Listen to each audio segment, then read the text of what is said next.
Many organizations are concerned about government cuts and the implications for their programs and services. If that resonates for you, listen up.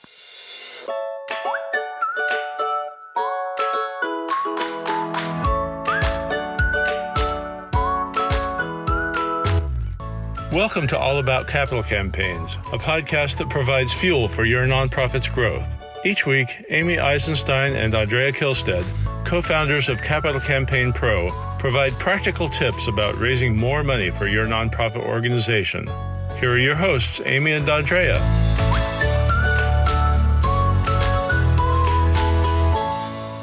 Hi, I'm Amy Eisenstein. I'm here with my colleague and co-founder of Capital Campaign Pro, Andrea Kilstead.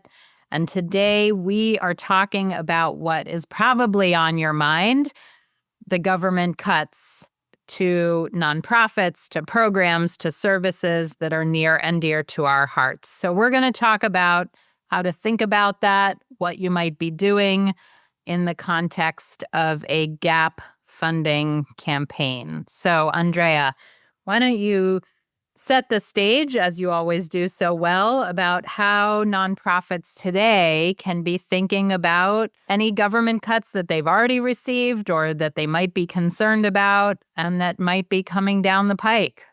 Yeah, so Amy, we are going to talk today about a very specific kind of government cuts, right? This is not going to be a program about organizations that are fully funded by the government and what to do about it. This is for organizations that have some private philanthropy, that have a robust development program, and that have some programs that receive government funding. And the worry is that the government funding is being or will be cut.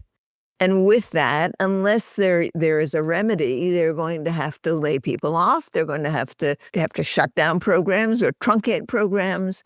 And the question is what to do about it.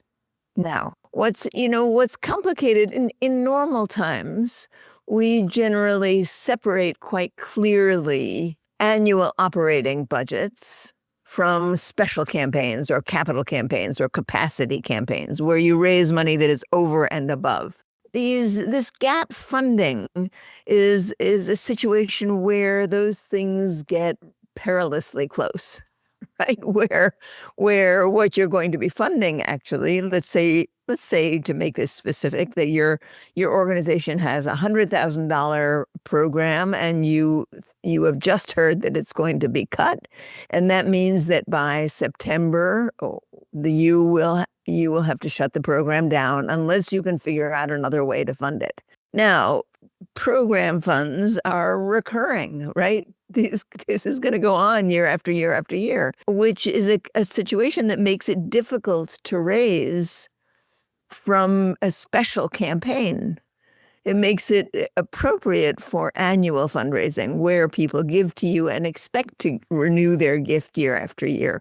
But here we have a special circumstance, and I think a real opportunity to go to the donors who are closest to you and ask them to help you fund the gap, right? They'll help you fill in the gap. Now, you have to do it in a specific and careful way, and that's what we plan to give you some clarity about today.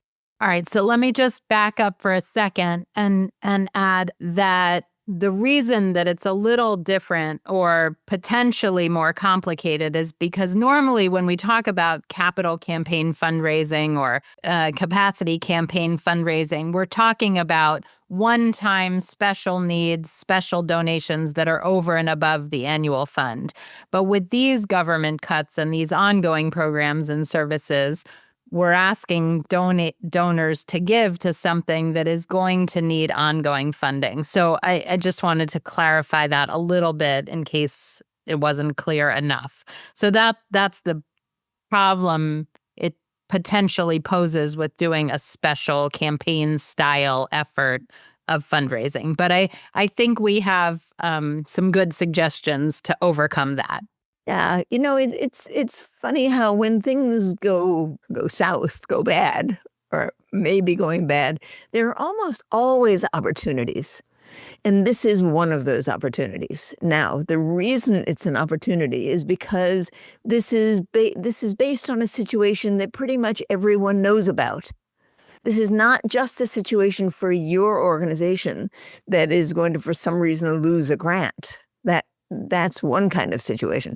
But what's happening is that many grants are being cut for nonprofits all over the place. And generally, the people around the country know what they have an inkling of what's going on.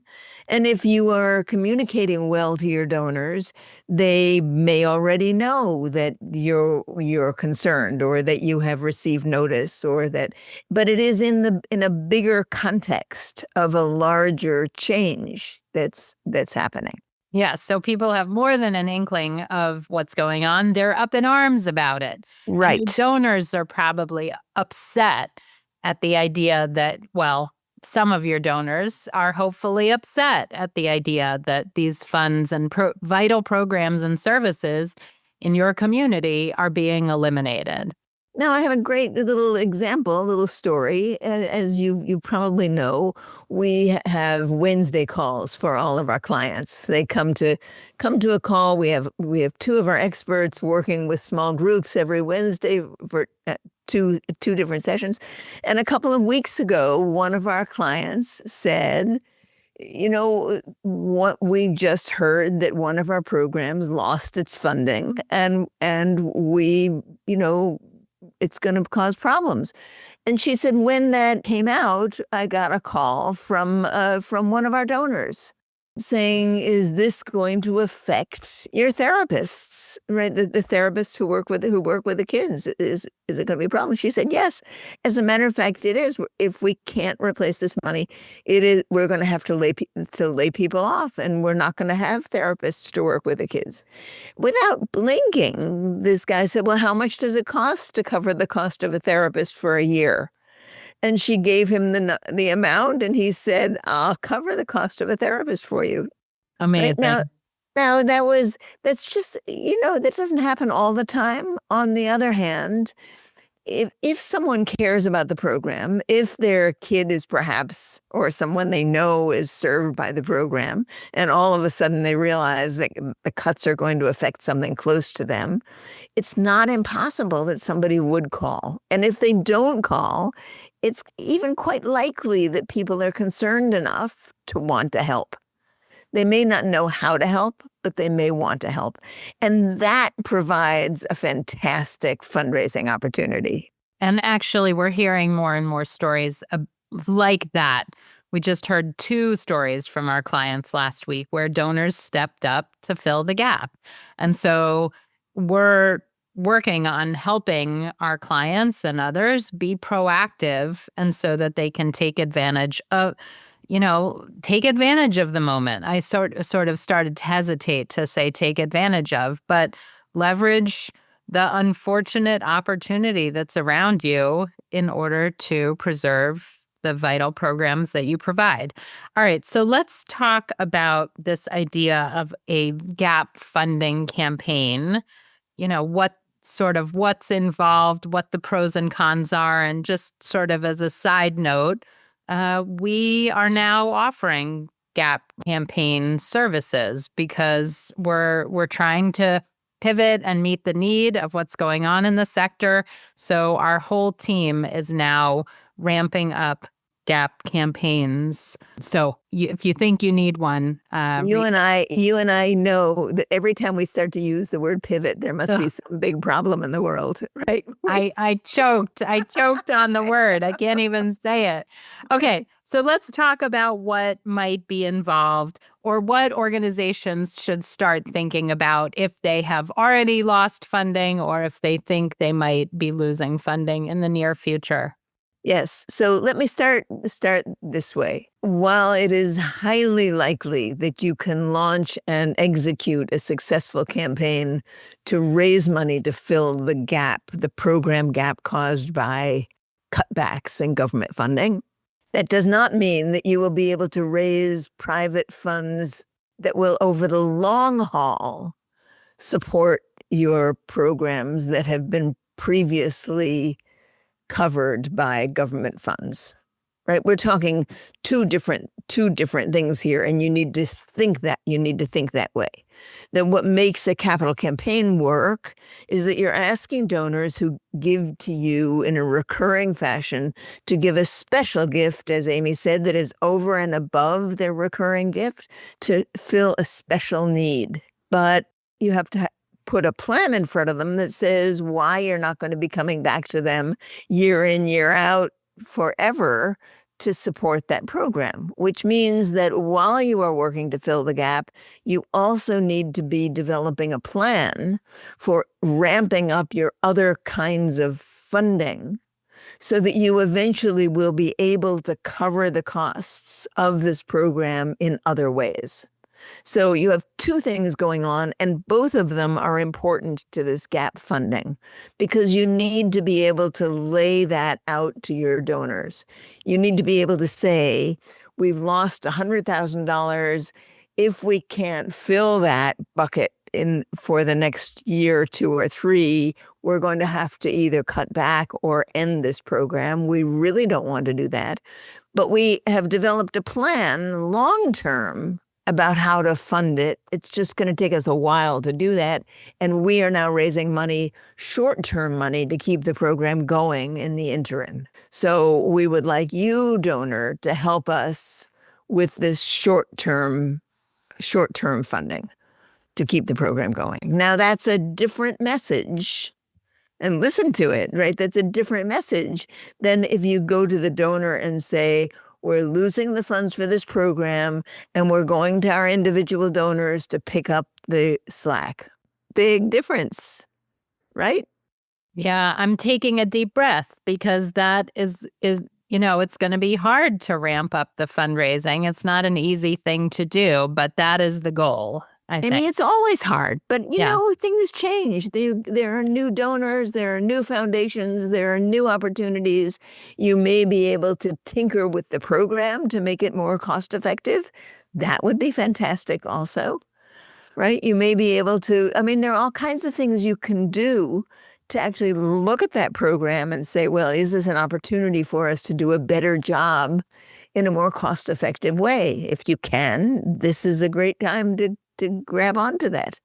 So fundraising is never easy, but when things get tossed up in the air, they very often come back stronger, right? They fall back together in a better pattern. And Amy, you and I work with hundreds of organizations, and very few of them, I think, actually maximize their funding capacity. Yeah, I think that's a good point. Right? Very few. They sort of raise what they need to raise. Have they ever said, gee, let's really rethink this. Let's see how we can raise more money to do more good, right? If you do that effectively, you get sort of, you get used to raising money the way you raise money. So this is an opportunity to throw things up in the air, but it is based on actually having a campaign to fill the gap and perhaps even invest in capacity building so that you can be raising more money over the long haul as well. Right. So let me throw in a couple of other suggestions and potentially some other good news. So one is, as a stopgap, you're looking to do this gap funding campaign to fill the need in the short term. And I'm talking about 12 to 24 months as the short term.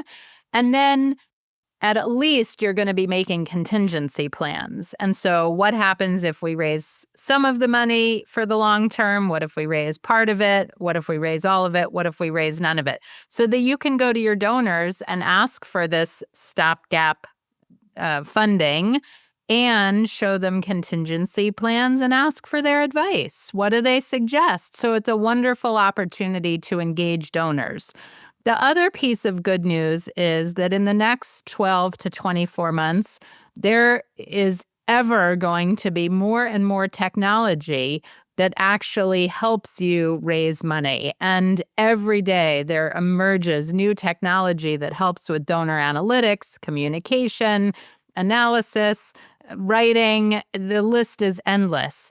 And so the landscape of fundraising 24, 48 months from now may be totally different. And so really with a gap funding campaign, you're buying yourself time and you're maintaining programs and services while you're figuring out what to do. You're not only buying yourself time, but you have an amazing opportunity to build relationships with people who are already close to you and people who are not yet so close to you. So you really can become very proactive in asking people for advice. Amy just mentioned that, but you can have small group meetings to come together to look at various solutions. You can go out and talk to donors individually, right? There are many things you can do to draw people in and to strengthen those relationships. The one thing that fits into this is that there's concern, I think, that because things seem so uncertain that donors aren't going to want to give, right? Or the donors don't have money. So I want to allay your concern. Now, while it's true that some people will have less money than they had, there are people who will have at least as much and maybe more money than they had. And if you make a strong case and you engage people in your organization, you may well increase their interest and willingness to make significant gifts to you. So don't go about this with the, oh, I'm so sorry to be coming to you at this time when the market is, doing whatever the market is doing, right? There are people who every time the market goes down, there are people who are making money. And every time the market goes up, there are people who are making money. So take your mind out of your own bank account and your own finances and understand that people who have serious wealth are largely protected from the vagaries of the stock market. The rich are getting richer. Let's just call it like it is. That's an easy way to, that's a the rich are getting richer. Simple way to put it, isn't it? Okay, so how to think about a gap funding campaign, and this is actually what we're gearing up our team to help organizations with, is developing the case. What is the very specific case that for your gap funding campaign that you need right now? Thinking about putting together a little committee to create this essentially a mini campaign to solicit and to shore up either gap funding and or a bigger rainy day fund for these times of uncertainty. So, working in campaign style fundraising, working on a gift range chart, working on your pipeline of donors, working to solicit people in ways that you haven't done before. So whether you're in a campaign, or sort of a traditional multi-year capital campaign and you've lost funding, or you aren't in a campaign, but now you need to do one, I'm happy my team has been able to develop this program where we're going to really be able to help organizations. So I'm feeling good about that. Are you? I am. I'm feeling excited about it. I think we really can help organizations. And I think the more organizations really dive into major gifts fundraising, to leadership gift fundraising, the stronger they're going to be in the future, right? Those relationships really provide a solid base. It's so important and so exciting, actually. Yeah. All right. So talk to your team, talk to your leadership team, talk to your board, talk to your colleagues about what you're going to be doing in terms of filling the gap, filling the need. And if you want to talk to us about how we can support you through, we're here to do that as well. So thanks for listening, and we'll see you next time. Bye for now.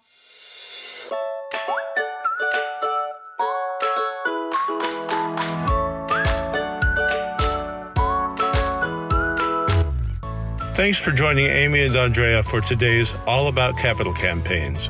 To learn more about them and their work together, visit capitalcampaignpro.com, where you'll find all the help you'll need for your campaign. And please follow, rate, and review us on your favorite podcasting platform. Thank you.